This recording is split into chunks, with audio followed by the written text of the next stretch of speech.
Hello students, welcome back to our English class.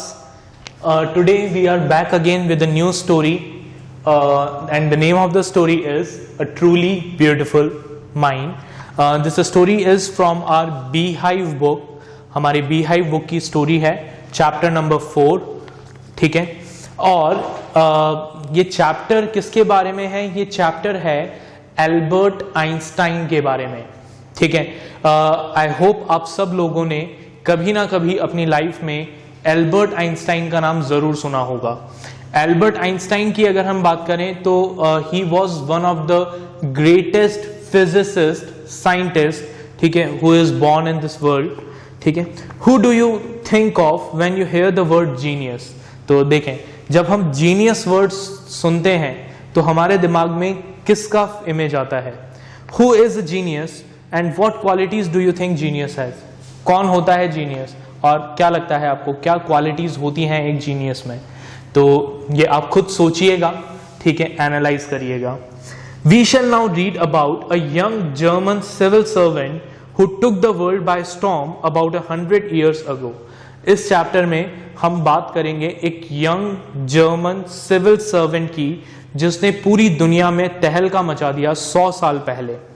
In the summer of 1905, a 26-year-old published in quick succession 4 groundbreaking papers. ठीक है, 1905 में 1905 में एक 26 साल के लड़के ने लगातार बैक टू बैक 4 अलग अलग पेपर्स पब्लिश किए जिसमें उन्होंने ग्राउंड ब्रेकिंग थ्योरीज दी थी about light, about motion of particles, about electrodynamics of moving bodies and energy. ठीक है. His work took up only a few pages in scientific journal, but changed forever our understanding of space, time and entire cosmos. उनकी वो जो theories थी, उन theories ने scientific journals क्या होते हैं? मैगजीन्स.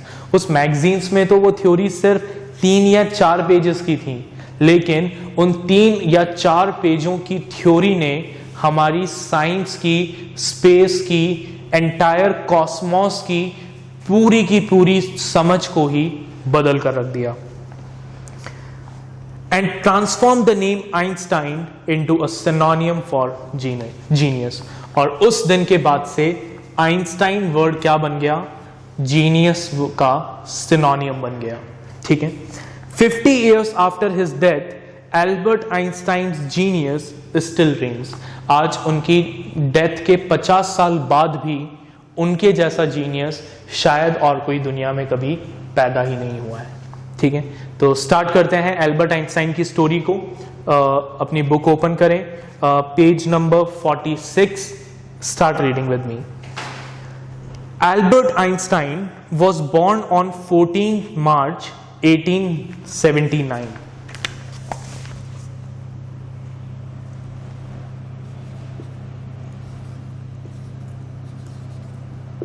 Albert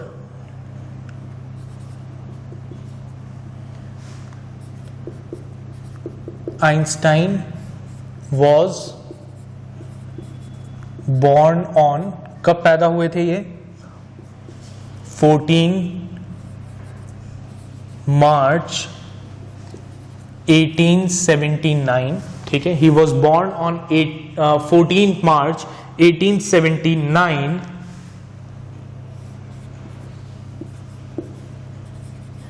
कहां पैदा हुए थे? इन जर्मन सिटी ऑफ अल्म, ठीक है, ठीक है. एक जर्मन सिटी थी जिसका नाम था अल्म. वहां पर ये 14 मार्च 1879 को पैदा हुए थे. Without any indication that he was destined for greatness. और जब आइंस्टाइन पैदा हुए तो ऐसा कोई इंडिकेशन नहीं था जिससे ये पता लग सके कि आने वाले समय में एल्बर्ट आइंस्टाइन एक इतने ग्रेट पर्सन बनेंगे. On the contrary, his mother thought Albert was a freak. On the contrary, उसके मतलब ग्रेटनेस तो छोड़िए, उनकी मदर को ऐसा लगता था कि एल्बर्ट क्या है? एक फ्रीक है, अजीब है, ठीक है. To her his head seemed much too large. Albert Einstein की मदर के अकॉर्डिंग उन्हें ऐसा लगता था कि एल्बर्ट का जो सिर है वो नॉर्मल लोगों के कंपैरिजन में बहुत बड़ा है। At the age of 2.5 Einstein still wasn't talking. ठीक है, 2.5 ईयर्स की एज में जब नॉर्मल बच्चे बोलना स्टार्ट कर देते हैं, आइंस्टाइन एक शब्द भी नहीं बोलते थे। When he finally did learn to speak, he uttered everything twice. और फाइनली जब आइंस्टाइन ने बोलना शुरू किया तो वो हर चीज को 2 बार बोलते थे। Einstein did not know what to do with other children. Einstein को ये समझ में नहीं आता था कि दूसरे बच्चों के साथ क्या किया जाए, उनके साथ कैसे बिहेव किया जाए, उनके साथ कैसे खेला जाए। And his playmates called him brother boring. और एल्बर्ट के जो फ्रेंड्स थे, ठीक है, जो उनके साथ खेलते थे, वो सब एल्बर्ट को क्या कहते थे? Brother boring. कि एल्बर्ट तो बहुत बोरिंग बच्चा है ना, जिसे कुछ समझ में ही नहीं आता है, चुपचाप बैठा रहता है, ना कोई गेम खेलता है ना कुछ करता है। So the youngster played by himself much of the time. तो एल्बर्ट क्या करते थे? मैक्सिमम टाइम अपने आप अकेले ही खेलते रहते थे।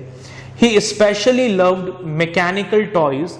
एल्बर्ट को मैकेनिकल टॉयज बहुत पसंद थे। Looking at his new born sister Maja. Albert की सिस्टर का नाम क्या था?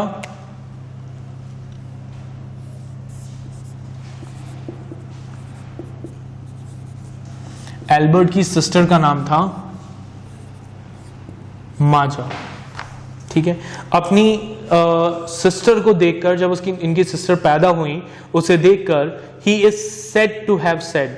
उन्होंने क्या कहा? उन्होंने कहा फाइन, कि ठीक है, but where are her wheels. इसके व्हील्स कहाँ हैं? मतलब उन्हें ये लग रहा था कि उनकी जो यंगर सिस्टर है वो भी क्या है? एक मैकेनिकल टॉय है। ठीक है, आगे बढ़ने से पहले एल्बर्ट की लाइफ की एक और स्टोरी है, ठीक है, जो हमें यहाँ पर दी हुई है इस बॉक्स में, उसको और एक बार देख लेते हैं फटाफट से। ऑटो न्यूबुरर, the historian of ancient mathematics, told a story about the boy Einstein that he characterized as a legend, but that seems fairly authentic. As he was late talker, his parents were worried. हमने पढ़ा कि 2.5 years की as तक Einstein कुछ बोलते नहीं थे। ठीक है, at last at the supper table one night he broke his silence to say the soup is too hot. ठीक है, तो वो कुछ बोलते नहीं थे, इस वजह से उनके पेरेंट्स बहुत परेशान थे। तो फाइनली एक दिन जब वो रात को खाना खा रहे थे तो आइंस्टाइन ने कुछ कहा। क्या कहा? उन्होंने कहा the soup is too hot, कि ये सूप बहुत गर्म है। Greatly relieve his parents asked. तो अब जैसे ही उनके पेरेंट्स ने ये बात सुनी, उनको बड़ा सुकून मिला कि चलो हमारा बेटा बोल सकता है। ठीक है, वो तो कुछ और ही सोच रहे थे कि इसको कुछ समझ में नहीं आता, कहीं ये मंदबुद्धि नहीं हो, ठीक है, बेवकूफ ना हो। तो वो रिलीव्ड हुए और उन्होंने एल्बर्ट से पूछा that why he had never said a word before, कि आइंस्टाइन ने इससे पहले एक भी शब्द क्यों नहीं कहा, वो हमेशा चुप क्यों रहते थे। So एल्बर्ट replied, एल्बर्ट ने क्या जवाब दिया? एल्बर्ट ने कहा because up to now everything was in order, कि अभी तक सब कुछ सही चल रहा था तो मुझे कभी बोलने की जरूरत ही नहीं पड़ी। ठीक है, सब चीजें मेरे अकॉर्डिंग होती थी तो मुझे कुछ बोलना ही नहीं पड़ता था। आज मुझे जरूर सूप थोड़ा गर्म लगा तो मुझे बोलना पड़ा कि ये सूप गर्म है, वरना अगर ये सूप भी नॉर्मल होता तो मैं आज भी नहीं बोलता। तो this shows that how genius he was. मतलब कितना उनका एक मेंटल लेवल था कि जब तक बहुत ज्यादा जरूरत ना हो वो एक शब्द भी बोलते नहीं थे, वेस्ट नहीं करते थे। चलिए तो आगे कंटिन्यू करते हैं हमारी स्टोरी को। अ headmistress once told his father that what Einstein choose as a profession wouldn't matter because he will never make a success at anything. Einstein की जो हेडमिस्ट्रेस थी, सॉरी हेडमास्टर थे, आइंस्टाइन के जो हेडमास्टर थे, उन्होंने एक बार आइंस्टाइन के फादर को बुलाया और उन्हें बुलाकर कहा कि आइंस्टाइन अपने करियर में कौन सा फील्ड चूज करते हैं, वो साइंस लेते हैं, कॉमर्स लेते हैं, आर्ट्स लेते हैं, वो कौन सा फील्ड चूज करते हैं, इस बात से कोई फर्क नहीं पड़ता, क्योंकि आइंस्टाइन किसी भी फील्ड में कुछ कर ही नहीं सकते। ये इतने हम कह सकते हैं कि ये इतने वीक हैं कि ये कुछ कर ही नहीं सकते, किसी भी फील्ड में सक्सेसफुल नहीं हो सकते। Einstein began learning to play the violin at the age of 6 because his mother wanted him to। ठीक है, खैर आइंस्टाइन ने तो इस बात पर ध्यान नहीं दिया और उन्होंने क्या किया, 6 इयर्स की एज में वायलिन सीखना स्टार्ट किया, क्योंकि उनकी मदर चाहती थी कि वो वायलिन सीखें। And he later became a gifted amateur violinist, maintaining this skill throughout this life. और आगे जाकर वो एक बहुत अच्छे अमेचर वायलिनिस्ट बने। Amateur means who do something for his who do something as a hobby, जो उसे प्रोफेशनली नहीं करता, अपनी हॉबी के तौर पे करता है, तो वो एक अमेचर वायलिनिस्ट बने और थ्रू आउट द लाइफ उन्होंने इस हॉबी को मेंटेन रखा और बहुत अच्छा वायलिन वो प्ले करते थे। But Albert Einstein was not a bad प्यूपिल। Although Albert के हेडमास्टर को ऐसा लगता था कि एल्बर्ट किसी भी फील्ड में अच्छा नहीं कर सकते, लेकिन ऐसा नहीं था कि एल्बर्ट एक बुरे स्टूडेंट थे। He was not at all a bad pupil. He went to high school in Munich where Einstein's family had moved when he was 15 months old and scored good marks in almost every subject. उन्होंने Munich में एक high school join किया। ठीक है, Munich वो जगह थी जहां पर एल्बर्ट की फैमिली शिफ्ट हो गई थी जब एल्बर्ट 15 मंथ्स के थे, और उन्होंने लगभग सभी सब्जेक्ट में अच्छे मार्क्स स्कोर किए। Einstein hated the schools regimentation and often clashed with his teacher. Einstein को स्कूल का रेजिमेंटेशन मतलब ऑर्डर और डिसिप्लिन, ठीक है, जो स्ट्रिक्ट डिसिप्लिन था वो पसंद नहीं आता था और अक्सर उनके टीचर्स से बहस होती रहती थी। At the age of 15 Einstein felt so stifled there that he left the school for good. और 15 साल की उम्र तक आइंस्टाइन को उस स्कूल में इतना सफोकेटिंग फील होने लगा कि उन्होंने फाइनली वो स्कूल ही छोड़ दिया। ठीक है, अच्छा, अब यहाँ पर एक इंसिडेंट है जो यहाँ मेंशन नहीं है एल्बर्ट के बारे में ही, वो मैं आपके साथ शेयर कर देता हूँ। ठीक है, यहाँ सिर्फ इतना सा लिखा है कि उनकी अक्सर अपने टीचर्स के साथ बहस होती रहती थी। ठीक है, तो वो बहस कैसे होती थी उसका मैं आपको एक एग्जांपल दे रहा हूँ, और ये एल्बर्ट की लाइफ का ही एक इंसिडेंट है। मैंने एक दूसरी स्टोरी में उनके बारे में पढ़ा था। ठीक है, तो उसमें ये बताया गया था कि एल्बर्ट को साइंस या मैथमेटिक्स से कभी भी कोई प्रॉब्लम नहीं थी। ठीक है, उन्हें प्रॉब्लम कहां पर आती थी या उनका जो कॉन्फ्लिक्ट होता था वो किन टीचर्स के साथ होता था, वो कॉन्फ्लिक्ट होता था उन टीचर्स के साथ जो थ्योरी पढ़ाते थे। जैसे जो टीचर्स उनको सोशल स्टडीज या हिस्ट्री पढ़ाते थे, उनके साथ अक्सर उनका कॉन्फ्लिक्ट होता था, क्योंकि आइंस्टाइन को ऐसा लगता था कि इन फैक्ट्स को याद रखने का कोई मतलब नहीं है। ठीक है, उन्हें यह लगता था कि जब भी मुझे इन फैक्ट की जरूरत होगी, I can always look them in books. ठीक है, मैं उनको हमेशा बुक में देख सकता हूं, तो मैं ये क्यों याद रखूं कि किस डेट पर कौन सी कंट्री ने कौन सी कंट्री पर अटैक किया था, उनका वॉर कौन से ईयर से कौन से ईयर तक चला था, उस वॉर में कितने सोल्जर्स मरे थे, ये सब याद रखने का कोई मतलब नहीं है। ठीक है, आइंस्टाइन को ये लगता था दैट एजुकेशन जो है it should be practical. Education practical होनी चाहिए, जो आपको डे टू डे लाइफ से डील करना सिखाए, ना कि आप सिर्फ थ्योरीज को रटते रहें। तो इस बात को लेकर अक्सर उनके टीचर्स के साथ कॉन्फ्लिक्ट होता था, और इसीलिए 15 इयर्स की एज में वो इतना परेशान हो गए थे that he decided to leave the school for good. उन्होंने स्कूल छोड़ दिया। चलिए आगे कंटिन्यू करते हैं story. The previous year Albert's parents had moved to Milan and left their son with relatives. अब इससे एक साल पहले ही एल्बर्ट के पेरेंट्स जो हैं वो मिलान शिफ्ट हो गए थे और एल्बर्ट को उनके रिलेटिव्स के साथ छोड़ा गया था। After prolonged discussion, Einstein got his wish to continue his education in German-speaking Switzerland in a city which was more liberal than Munich. और काफ़ी डिस्कशन के बाद फाइनली आइंस्टाइन की इच्छा पूरी हो गई और उन्हें परमिशन मिल गई जर्मन स्पीकिंग स्विट्जरलैंड में अपनी एजुकेशन कंटिन्यू करने की, एक ऐसी सिटी में जो म्यूनिच से ज़्यादा लिबरल थी, जहाँ पर म्यूनिच से ज़्यादा फ्रीडम था. Einstein was highly gifted in mathematics and interested in physics. Einstein mathematics में बहुत ज़्यादा गिफ्टेड थे, उनका फिजिक्स में बहुत ज़्यादा इंटरेस्ट था. And after finishing school he decided to study at the university in Zurich. और अपना स्कूल फिनिश करने के बाद उन्होंने डिसाइड किया that he will study at the university in Zurich. Zurich में जो यूनिवर्सिटी है वो वहाँ अपनी पढ़ाई कंटिन्यू करेंगे. But science wasn't the only thing that appealed to the dashing young man with the walrus mustache. ठीक है, लेकिन सिर्फ साइंस ही ऐसी चीज नहीं थी जो इस पर्सन को इंटरेस्ट करती हो, जो जिसमें इस पर्सन का इंटरेस्ट हो. यहाँ पे वर्ड यूज हुआ है walrus moustache. Walrus moustache means बड़ी बड़ी मूछें, बड़ी और घनी मूछें. ठीक है, तो सिर्फ साइंस ही ऐसी चीज नहीं थी जिसमें आइंस्टाइन का इंटरेस्ट था, उसके अलावा कुछ और ऐसी चीजें भी थी जिसमें आइंस्टाइन इंटरेस्टेड थे. He also felt a special interest in a fellow student, Melevia Marek, whom he found to be a clever creature. ठीक है, आइंस्टाइन को अपनी एक फेलो स्टूडेंट में बहुत इंटरेस्ट था जिनका नाम था मेलेविया मैलेक. मैं नाम यहाँ पर आपके लिए नोट कर देता हूँ.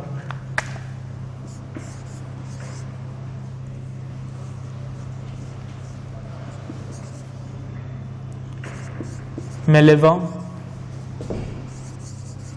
मैरेक. ठीक है, ये यूनिवर्सिटी में आइंस्टाइन की को स्टूडेंट थी, फेलो स्टूडेंट थी. और आइंस्टाइन को ऐसा लगता था that Mileva was a clever creature, कि मेलेविया जो है वो बहुत इंटेलिजेंट है, बहुत चालाक है. दिस यंग सर्ब मीन्स जो साइबेरिया से बिलोंग करती है. This young Siberian girl had come to Switzerland.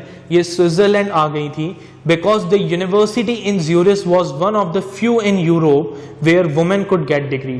क्योंकि यूनिवर्सिटी ऑफ ज्यूरिच जो थी वो उन कुछ यूनिवर्सिटीज में थी यूरोप की जहां पर फीमेल की एजुकेशन के ऊपर कोई रेस्ट्रिक्शन नहीं था. ठीक है, Einstein saw in her N ally against the Philistine those people in his family and at the university with whom he was constantly at odds. ठीक है, और मेलेवा के फॉर्म में आइंस्टाइन को क्या नजर आया?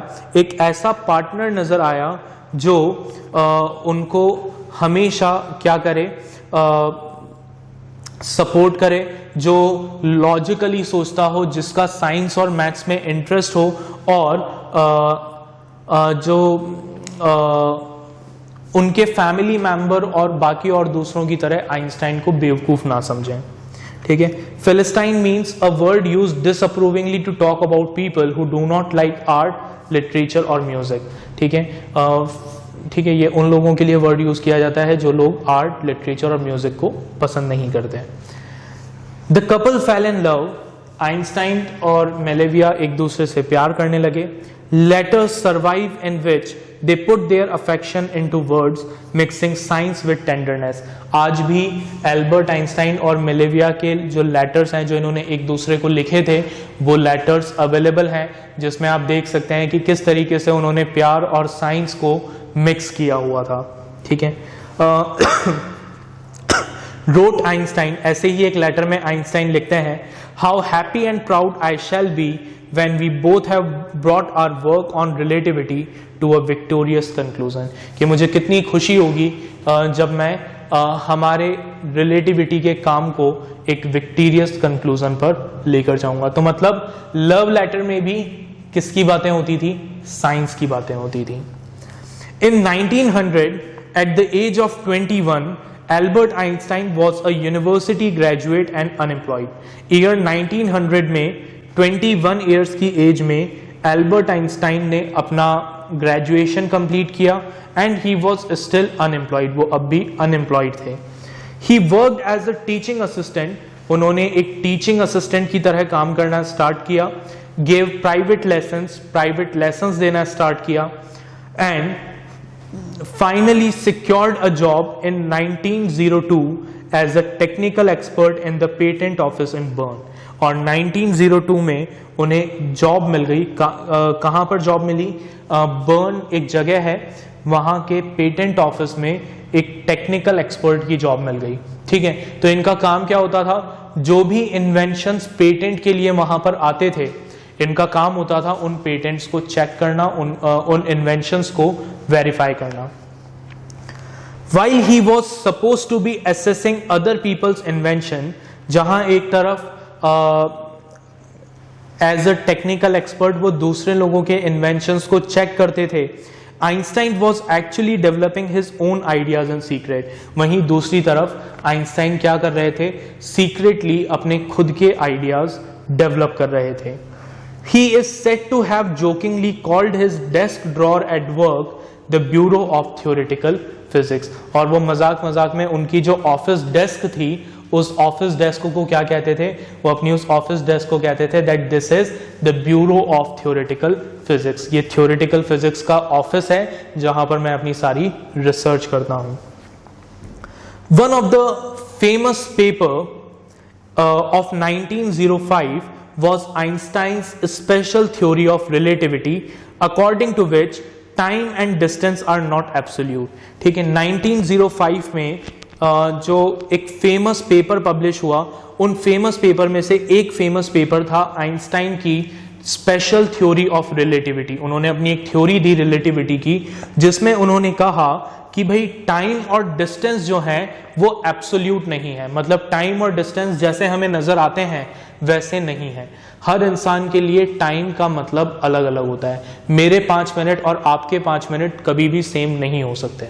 ठीक है, it is a relative concept. Indeed, two perfectly accurate clocks will not continue to show the same time if they come together again after a journey if one of them has been moving very fast relative to the other। उन्होंने अपनी theory को prove करने के लिए क्या कहा?